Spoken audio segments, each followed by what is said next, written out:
So the roll, what is this? We are the May 24th, 2021 meeting. Dr. Alan Mason. Okay, Matt, you're here. Peter, you're here. Tara, you're here. I'm here. That's 4. Liz, thank you. The first item on the agenda is the approval of minutes from the 26th. I think everybody who was here tonight was also here for that meeting. Has everybody had an opportunity to read the minutes? Yes. Anybody have any changes, objections, modifications that they'd like to make? None? May I have a motion to approve the minutes from the April 26th meeting? Motion to approve minutes. Second from someone? Second. Second, okay. All those in favor? Aye. Aye. Okay, approved. We have only one referral tonight from Larchmont Yacht Club, fuel system. Do we have the representative from the yacht club here? Yes, we do. I'm just promoting him now. Okay, thank you.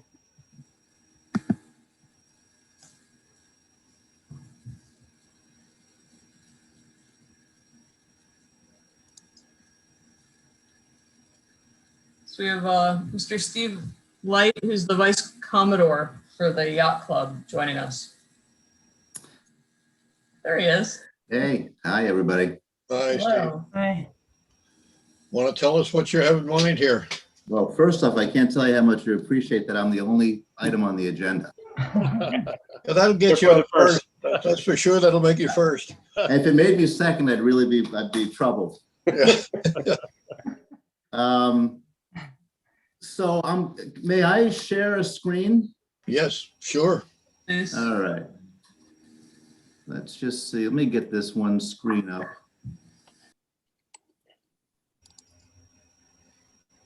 Okay. You have that? Got it. Okay. All right. So just some background. This is for Larchmont Yacht Club 1 Woodbine. The yellow area, that's the property that we're talking about. I'm sure you're all probably very familiar with it. You probably all worked on our pool project. Yes, well, none of that, but we used to go to Rotary luncheons there all the time. And that as well. So I wanted to just give you a little bit of background on fuel. The yacht club traditionally had fuel service, which was suspended in October 2015. And we made the decision to suspend the fuel service because we were concerned about an above ground tank on the bulkhead. And we felt there was some liability with the old system. And we were also looking at the pool project. So the plan was to suspend it, which we did. We removed the tank and we decided that we would address it after we completed the pool. But some more background. So the fuel, as far as I know, has been there since the beginning of time prior to the 215. So I joined the club in 1990 and the fuel was there. So I know that for a fact. I tried to ask someone, when the fuel actually did start. I couldn't get a definitive answer. But I can tell you that I was I worked in the docks at Post Road Boatyard in 1976, and I pumped fuel there. And I know that Larchmont was also pumping fuel, but that's the only data point I can give you. When you talk about fuel, are we talking diesel? Are we talking gasoline or both? Both diesel and gasoline. Okay. Okay. So that's the background. We've been in the fuel business before, and we want to get back into the fuel business for our members. And actually for our club-owned boats as soon as we can. So again, so here's the property you're all familiar with. Just a quick overview. I know it's tough following cursors. This is better in person. Can we just make this one click bigger? I can. Is that any better? A little too big, but let me see. Well, let me see if I pull it over a little bit. That'd be great. Yep. Is that better? Yes, sir. Okay. So, the pool is here. This is the bathhouse, the cabanas. Mm-hmm. Yes. That is a tank, and I'll show you on a survey in a moment, but the tank would be here. Then there's piping that goes down to the bulkhead, down the ramp, and the fuel dispenser would be actually attached to the ramp, and I'll go through that in a moment. So just, that's an overview of what we're trying to do. You're talking about a flexible hose from the land to the float that the dispenser is on. Yes, Okay, correct. I'm gonna make this a little bit smaller so you can see it. But this is the run I was speaking about. So here it is. Here's the bathhouse over here. And that's the tank. This is the underground piping. No connections, by the way, one pipe all the way to here. When we get to this point, it becomes above ground and goes over to, there's a concrete dock here. And I'm going to show you, we changed this. At one point, the dispenser was going to be here, but after speaking with planning, we made a move and we brought it down onto the ramp. So that's just a little bit of perspective where we're going to be. and I assume it's gravity feed from the tank to the dispenser? Gravity, and there are pumps on there are actually two pumps on the tank itself. Okay, There's the one for gas. okay. So this is the tank. You can see the back house or the bathhouse behind it. What's interesting here is one of the reasons we moved it up here is this is an A14. And then the concrete pad that we went to planning for is right here. And you can see the elevation of the concrete pad is 17.8 or 17, yeah, 17.8. And this is a concrete pad reinforced with rebar. And then the tank is bolted and strapped to that tank. So there's virtually no way that this tank is going anywhere. I'd also let you know, and I'll show you a picture in a moment, that there's a parking lot or a driveway right in front of it. So this pad also acts as a Jersey barrier. So no trucks or trailers are able to hit it. So it's very secure.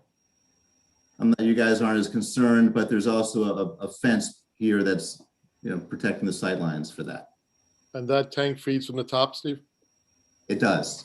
It fills from the top, and then I'll go through some of the safety precautions for filling and all the sensors involved.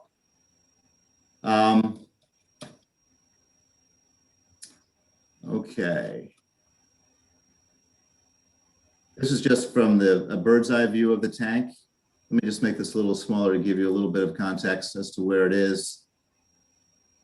So here's the tank sitting on the concrete pad. This is the driveway going down to the dry cell area. And then across from the tank is a one-story, this is the Marine Facilities office. And then next to this, the two-story frame, that's the workshop. Okay. And what's the capacity of the tank, Steve? 5,000 gallons. It's a split tank, double walled. 3,000 will be for gasoline and 2,000 for diesel. Okay. And then there's some sort of a confinement thing around it or containment around it. Well, that's a good question. Our consultant says we don't need that. If we're required, we're going to do it. A tub that it would go into, but because it's a double walled, right? It's not necessary. I believe planning has hired a special consultant just to confirm that. And if it has to go in a tub, we'll obviously place it in a tub. You know, I wouldn't be surprised if they did. I don't think that would be something that we would ask for if it was not required otherwise. But I think that you may find that somebody's going to say, yeah, you have to have it. You know, if look, I mean, the harbor is our lifeblood. If they say we want it, they want us to do it, we'll do it. Yeah, gasoline's not so much of a problem, but diesel, when it gets in the water, is a mess. Well, I can go back to 1976 and tell you about an incident. Yes, I've been there. Yeah. Okay, so I'm going to just run down here just a couple photographs just to add more context for where we're going to be. Okay, so this is actually the area where the pad's going to be. Right. So that's the bathhouse. And then right here is that concrete dock I talked about. So at this point, the piping goes underneath that. Originally, the dispensing pump was going to be here where my cursor is. Right. And then we're going to run flexible hose down and have the spools at the end of the ramp. Planning was concerned that this is in the V zone. And so I suggested and they agreed. We do what we did actually with the previous installation where the pumps, the single pump would be affixed to the bottom of the ramp with the spools. And why that's a good idea is you see the lift here. This ramp, whenever there's any kind of a weather condition, so it would bring it about 15 feet, 12 to 15 feet above this location. So That would be good, because what is it, 14 feet above mean high water is what the Coast Guard or the Corps of Engineers is talking about, to be above the floodplain? yeah, exactly. This would get it well above that. This would almost get it to the location of the tank. So Okay. flying it in the air, and then it would be very secure. And some sort of a leveling device, although even though as it's being raised, it stays in a vertical position. It'll be, you know, I don't know about a leveling device. I'll ask about that. But we'll make sure that if it's necessary, of course, we would do that. Yeah, you just don't want to have it tipped way over and have the hose or something come flying out and then leaking all over the place or something. Exactly, exactly. A couple of notes before I go into some of the safety precautions on the tank and the piping. This will only be manned by Larchmont Yacht Club staff. So whenever the fuel is in operation, we'll have a professional, someone who's trained in dispensing fuel. There will be, of course, there'll be a spill kit here. You know, the biggest risk actually, if you have boats and you've been to a fuel dock, is that someone will pull the nozzle out of the fill pipe without turning it upside down to keep that last bit of fuel from going in the water. So, you know, we'll train our attendant, and we shouldn't have any issues there. One of my summer jobs when I was in school was actually a charter boat skipper, so I've been through this. Well, then you know how to listen for fuel coming to the top of the pipe. Oh, yes. When it begins to whistle, that's when it's put off. That's when you disconnect. Exactly, and you don't need that last quarter gallon. Nope. So that's an overview of what the project looks like. By the way, all of this, you have all this in the supplemental presentation that we made to the planning board. There's a question about the water grants that Larchmont. So this entire the pump, the ramp, the hoses are all within an area that's covered in the Larchmont Yacht Club water grant from 1886. I'm going to have to tell you that Larchmont Yacht Club has got very good record keeping, because what you have here is a copy of the grant. You could tell by the handwritten stuff that was ancient. Exactly, from Westchester County. Yeah. So they just wanted to make sure that, you know, there are no jurisdictional issues. We believe that the permit, outside of getting your recommendation to move forward and getting approval from the planning board, we need a bulk permit from the county of Westchester. We actually have 3 other tanks on property, and this project would be covered under that. And so that application has been made. Any of our board members have any questions? I have some safety questions, but I think you're going to get around to that, right, Steve? Yeah, let me jump out of this. Okay.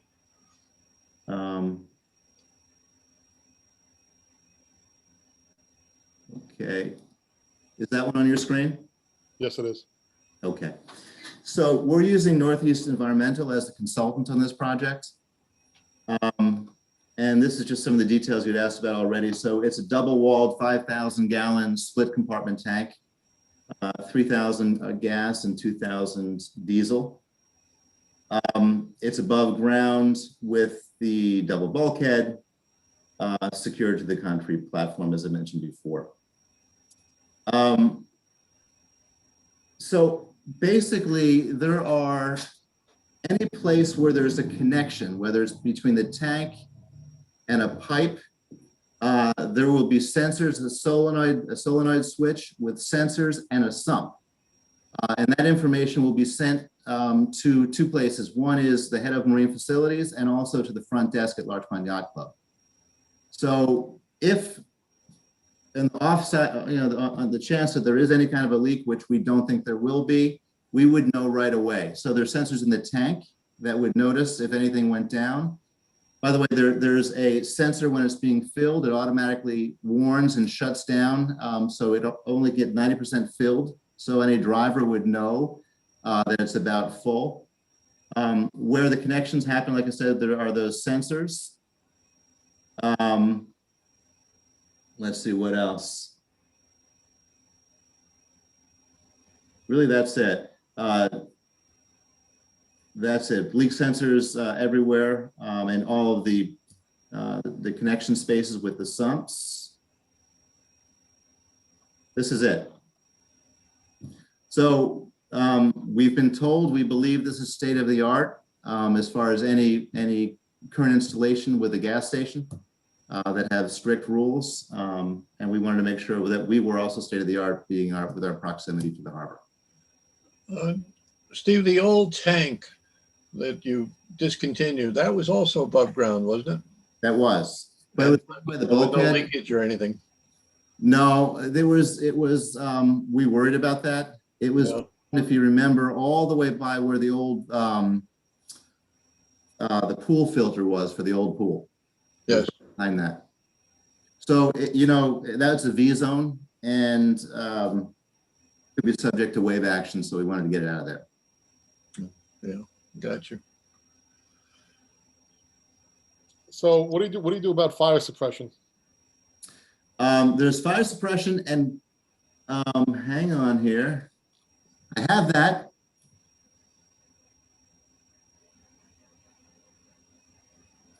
Where is that? It's a Ansel type system for the tank. And the tank, let me actually pull that. Hang on one moment. This might, no,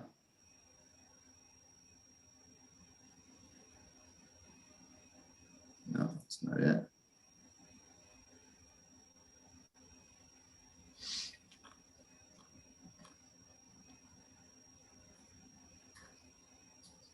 I don't have that in this file. I don't have this, but the tank is rated for crazy heat and explosion prevention. And there is an Ansel system if there were to be a fire. Actually, I'm showing you this because it's interesting that the code allows this tank to be within 5 feet of our bathhouse, in case that question comes up. What is an Ansel system? It's, you know, at a gas station, if you look up over the pumps, those, there are canisters up there. And then there are hoses that come down from it when it senses heat, or in a restaurant on a hood over a stove. When it senses the heat or there's fire, it automatically deploys a powder, which puts it out. These are gas, or you say powder, or are they halogen or CO2, or what is the actual It's a powder. powder? Okay. It makes a mess. Yeah, I was going to say. And how do you spell that? Is it ANSL? ANSIEL maybe? All right, I'll look it up. Okay. And then Steve, what happens out at the dock where the one pump is, in case God forbid something happens out there? Fire extinguishers, which are code. So there'll be a fire extinguisher, you know, by the nozzles and also by the pump. I have a Those would question be about. I have a in our question gas about or something. sorry, who am I interrupting, Alan? I have a question about the demand. So for a 5,000 gallon tank, how often are trucks going to be coming in and out to refill that? Really good question.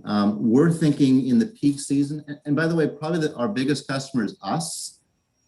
During junior sailing season, we have 23 coach boats. So for the junior sailing season, between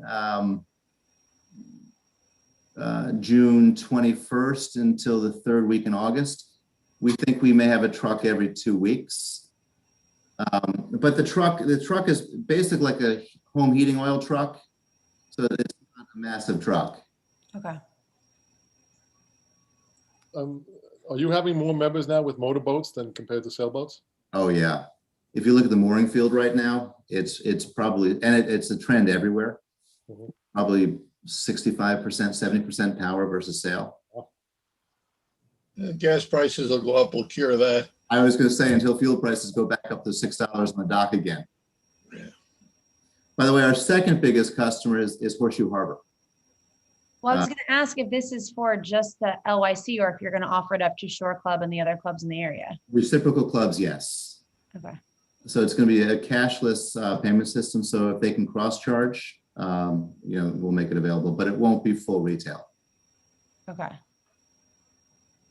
But that'll be, I mean, you'll get Shore Club, Horseshoe Harbor, you'll get quite a few, because what's the next closest? Basically, Mamaroneck. Mamaroneck and New Rochelle, yeah. Yeah, exactly. Yeah. So our members are very anxious to get this in place. Yeah, I bet. Any other questions?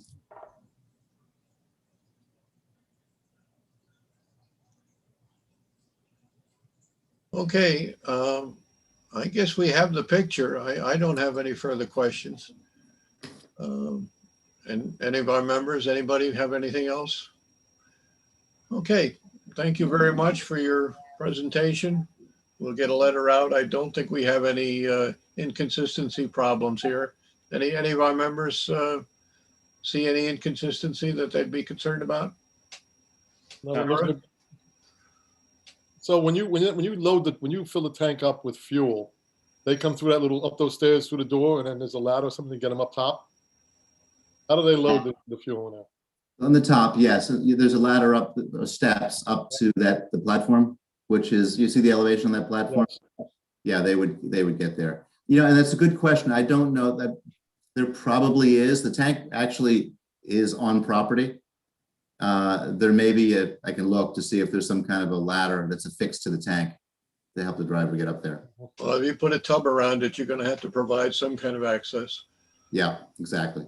And I'd rather see the access right at the tank than another pipe going out to the side where you might have a spill getting there. Well, I can guarantee you that the fill will be from the top. That won't change. Yeah. And so we'll have to provide a safe access for the driver to get to the top of the tank. Yeah. Okay. All right. There we go. Thank you. Any more questions, please feel free to email me or give me a call. Thank you, Steve. Thank you. Thanks, All right. Steve. Thank you. Thank you.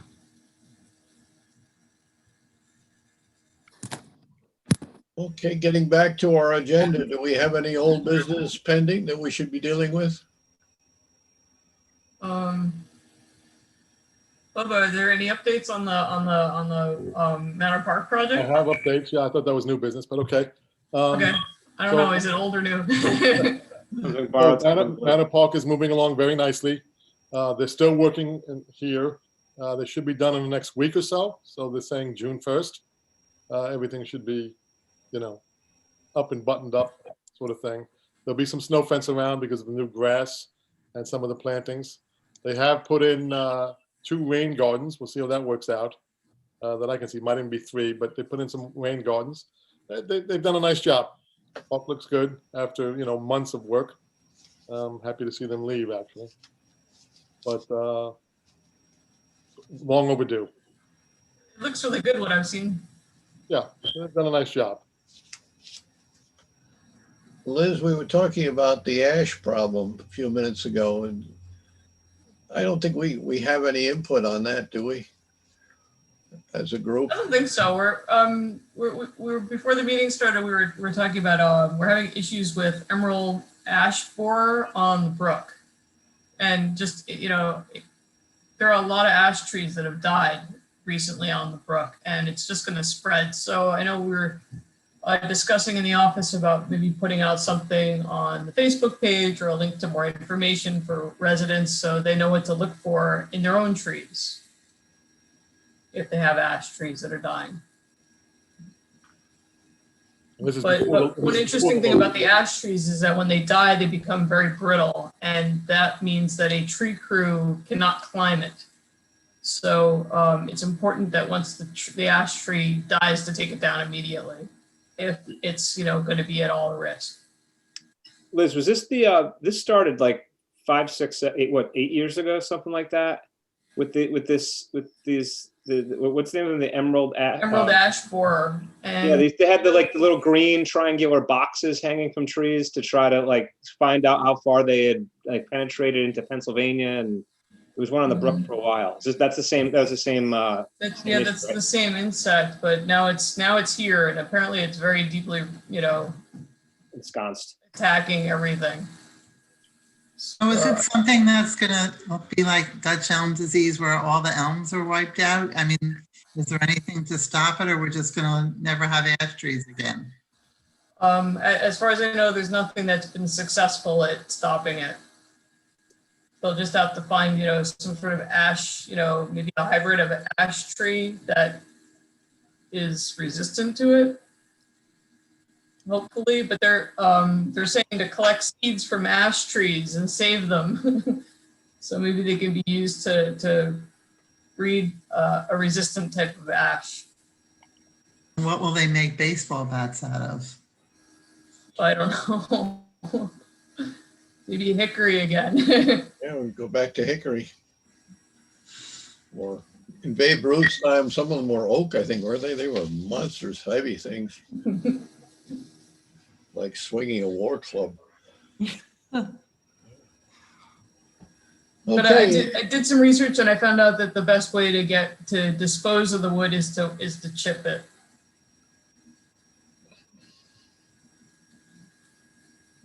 okay. We don't have any new business that I'm aware of. Does anybody have anything? I have a quick random question. Does anyone know about the Commons project by the train station? Has that gotten on anyone's radar, in terms of where it is in the process? Come with the Larchmont train station? Yeah. The Commons Project, where it, It has- Yeah, I heard about that. I couldn't believe my ears, to be honest with you. What is But that? yeah, it's me. I did, sorry. go ahead. Yeah, I did. Yeah, there's an email going around basically. But my reaction was, what? It sounded like it was sort of wishful thinking to me, but What I is don't the know. project? It's from what I understand, I feel like Bob is there, who's going to have more information than I do. But I think it's something like a multi-level community space. So it's going to have parking, it's going to have a garden, it's going to have some sort of athletic track type area, indoor, my gym type gymnastics, maybe some WeWork type spaces, a couple sort of large industrial kitchens for events. It's supposed, I don't think it's any housing or In retail. where? It's supposed to be a fully commercial space in that lower lot by the Larchmont train station. So it would have it would increase the parking. So it's going to take over that lot, but it would have more parking. Next to J&F Chatsworth, or down that way? Or where J&F Chatsworth is? Exactly. No, sorry, on the other side of the train station. On the On the other side Larchmont of the side. tracks. On the Larchmont On the other side, side. okay. Sorry, yes, on the other side of the tracks. That Bubba, lower have they come before any of the land use boards and Well, the, that's what I was curious about. So I've, like Tara, I've gotten emails and I've seen it on Facebook and I've been, forwarded information, but I was curious, sort of where, if you guys knew on your end, where it was in the. So the strip by the cellar, over that way? Yes, lower, yes, that lower lot when you go past the cellar. Past Dr. Weston. Mm-hmm. By but they won't take Hiawatha. away the cellar, don't worry. You know where I was going. I could tell. So Bubba, have they come to any of the land use boards in the village? No, they haven't. So there's been chatter of some requests for some proposals. Proposals were due and submitted last week. Nothing has been done of it. We have not met on it or talked about it. But somebody had come up with that idea back in 2019. And that's sort of where we are. No decisions have been made, yes or no. It's just a request for proposals that's taken place. I understand we've got a few. We'll look at them, review what they are, and we'll go from there. But very early, very, very early in the conversation. So I guess the emails are dominating here. it would They're take over trying to the get parking community, lot. they're trying to get Parking community lot. buy-in, I think. Excuse me, Alan? Oh, no, so what you're saying is that it would take over the lot, but the parking would still be there underneath and maybe a level of parking inside or something Well, like it that? depends. It depends what's been proposed. I mean, originally somebody came by with a rendering of that with multiple parking levels and all of the things. that Sarah just commented on. That was a couple of years ago. We haven't moved since then. A request went out. We're waiting to see what we have. And if something catches the board's eye, we'll, maybe take a little interest in it. If not, it'll just stay the way it is. Are the parking lots starting to fill up again? There was a period there where there was. Well, I drove by on Thursday. It was pretty quiet up in Lot 3, which is the one on Chatsworth Avenue. Yeah. There was a lot of available spaces there. So Yeah, over next- yes, it's coming back, but not like it was. Next to J&F Chatsworth was empty. I was over there around 3 o'clock last like Tuesday or Wednesday or Thursday, something like that, midweek. Around 3 o'clock in the afternoon, I would say there may be 50 cars in the lower lot. Yeah. Lot 3 never fills, right? I mean, that's the one where you have to go pay each time you park, right, in the machine. It was pretty crowded there just, before the pandemic. Was it? Okay. Yeah. You mean the upper lot on Yeah, the upper the lot. downside? Yeah, it gets full. Is there anyone I can talk to about these parking meters? What about them? Can you institute a 15-minute grace period so I can do drop off and pick up without paying $3 each day? So I don't know where the numbers are coming from, because that's another thing that's just exploding on the internet. No, I'm talking about using my app, because I don't have time, because I'm always late to go to the machine. So I was going to use my app, but then there's a convenience fee if you use the app. So for drop off and pick up, it's going to be like $3. Well, it's $1 minimum cost if you use the app. You buy an hour. Okay. You have a quarter, you get 15 minutes for a quarter, half hour, 50 cents for half an hour. I need to bring quarters then. Right. So the quarter's a way to play it if you're doing a quick in and out. There will be no grace periods. Okay. Everybody just say, I just got here, I'm on a grace period, and that just won't work. Okay. Is this the entire village? It is Boston Post Road and Palmer Avenue. And how far in off each one? Just the commercial district, or what's the boundary? Correct. They're from 8 a.m. to 6 p.m.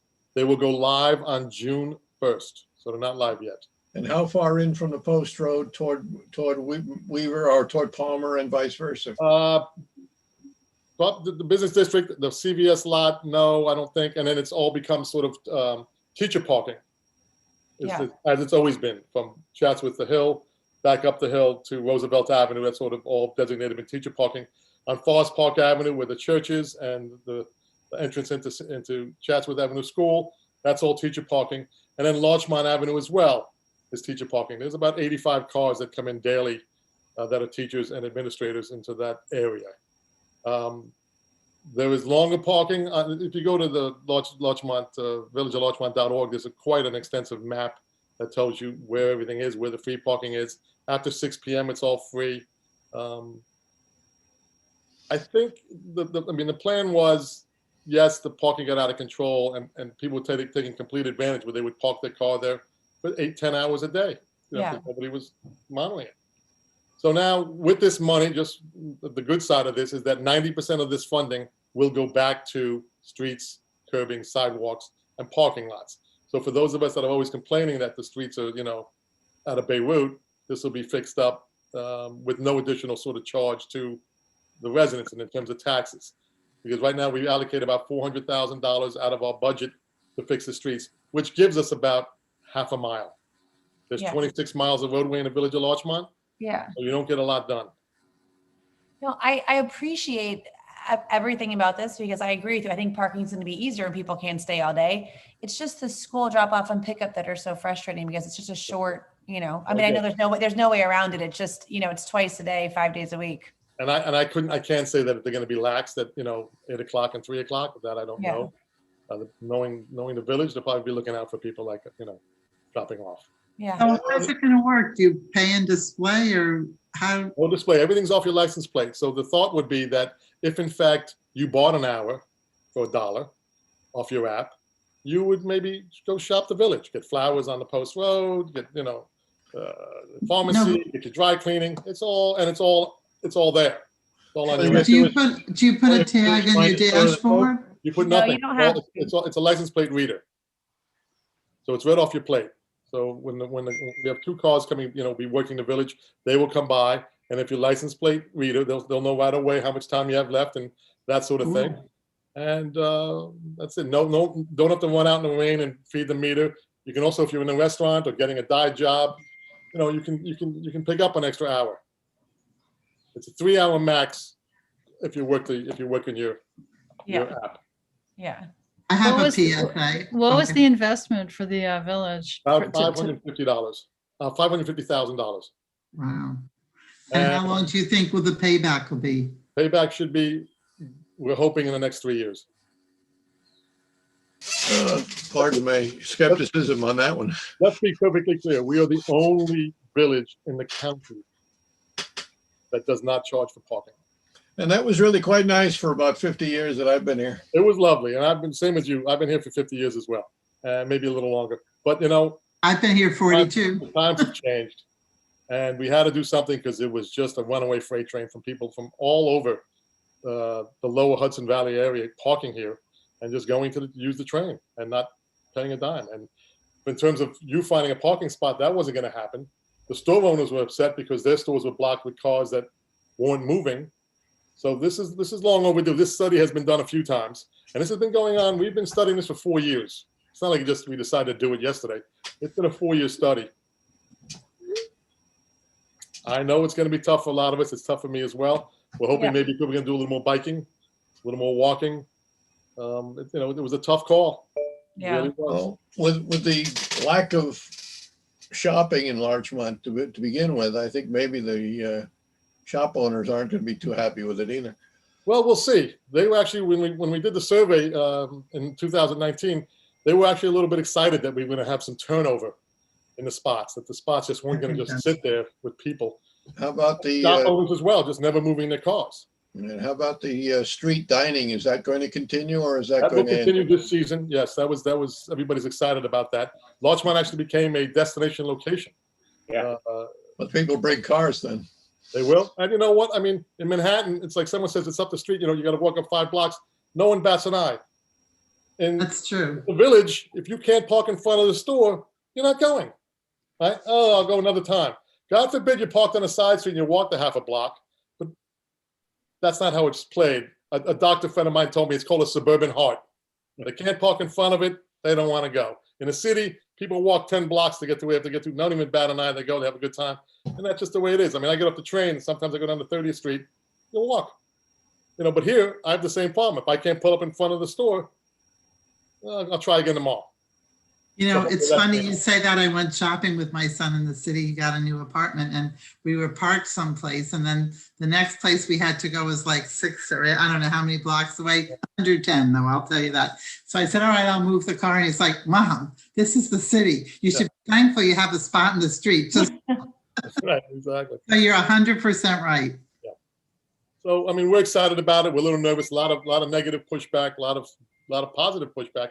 But we'll see how it plays out. But I think it's going to be a good thing for the village, and it doesn't affect the dinner crowd at all. So people are worried about that. Then I'm going to go to Saudi's and blow $100, but I can't put $1 in the meter. Okay, I get that. We'll see how that all works out. Okay. I just Any wanted to other lodge. questions? I just wanted to lodge my protest for drop off and pick up at Chatsworth. That's all. That's all. So That's the where only do- thing where I do you- care where do you about. Park at on Forest, or do you park on Chatsworth? I park on, so it depends. So the reason I don't bike is because I have to do 2 drop-offs in like the span of Okay. 15 minutes. So I need Yep. my car. I used to park on Larchmont Avenue or on Addison. Okay. And I'm literally there for 10 minutes, not even. I have to walk. I have a kindergarten. I have to walk her in. Maybe next year it'll be easier. But I'm not there for more than 10 minutes because I can't be. But we're usually late. So like to have to go to the meter and put my license plate in and put the quarter in is going to be like, so I think I'll just pay the $1. I mean, I'm glad it's going to streets because I appreciate nice streets. Well, 90% of it's to the streets. Yes. Yeah. So that's fine. That's the only, I appreciate it for every other reason. Cause again, people take up spots for days and I do like to walk around and go to a couple things. It's just the sort of daily drop off and pickup. That's a little bit, it just feels like a hard sell, but I'll do it. I'll figure it out. Sarah, soon enough, you're just going to open the door and push them out. I Yeah. cannot wait. In 3rd grade, they can go by themselves. So I've got a couple more years, Yeah. but then I have a 3-year-old. So it's going to be like a couple more years All after over that. again, So yeah. in 6 years, I won't have to do. In 16, you just give them the car keys. I can't wait. I And you'll honestly, miss that also. You'll miss that action. I know. No, I know. It's, The more stuff they need, it's all of a sudden, my Yeah. God, my car's empty. What happened? yeah. I have a PSA to remember to lock your cars, because one night I forgot and I had a little tin full of quarters for all those meters, and someone came and rifled through my car and the only thing that was gone was the tin of quarters. You're lucky then. And, well, I usually don't keep anything in my car, but I really love the tin and they don't make them anymore. And Oh, so I no. could have been happy to get rid of the quarters, but my little tin, it made me sad. I'm sorry. But anyway, so lock your Is car. that in front of your house? What? Is that In my front of- driveway. I mean, you know, I can't say it's my fault because you shouldn't have to lock something for people Mhm. to rob it, but you know, it did happen. All right. Yeah. I didn't even tell the police because they would probably just, you know. Yeah, then they tell you, oh, you should have told us. Yeah, what are you gonna do about it? Nothing. No, I'm not saying that critically at all. Just it wasn't even worth reporting. What am I going to say? I lost, you know, $10 worth of quarters and a tin. My husband didn't lock the car in our driveway about 2 months ago and someone there was nothing in it, but they rummaged around. But it ended up that they had gone to a couple different houses. So we just reported it so that they could see that there was a pattern of a couple houses. But I mean, I told him it was his own fault for not locking the car door, but I don't know. No, but you know, that is a pattern that happens. That's what you're saying is they'll come into a neighborhood and Yeah. then someone, you know, they'll wait and then someone gets in a car and they drive up the street to another spot. And Luckily, we had nothing in our car worth of any value. Well, that's smart. Yeah. Anyway. Now we have all our PPEs, so maybe that's worth Yeah, it. well, I guess we could adjourn at this point, unless anybody else had anything they want to bring up. No, that's it. So give us a motion to adjourn and we'll, Move to adjourn. all those in Second that. favor. all right, All right. Okay, Aye. let's have a great Memorial Day weekend. Everybody be safe out there coming up. Yeah, things Yeah. are open. Too. Things are feeling good. See you in June. We'll see you guys in person Okay. soon. Bye. Bye. Bye-bye.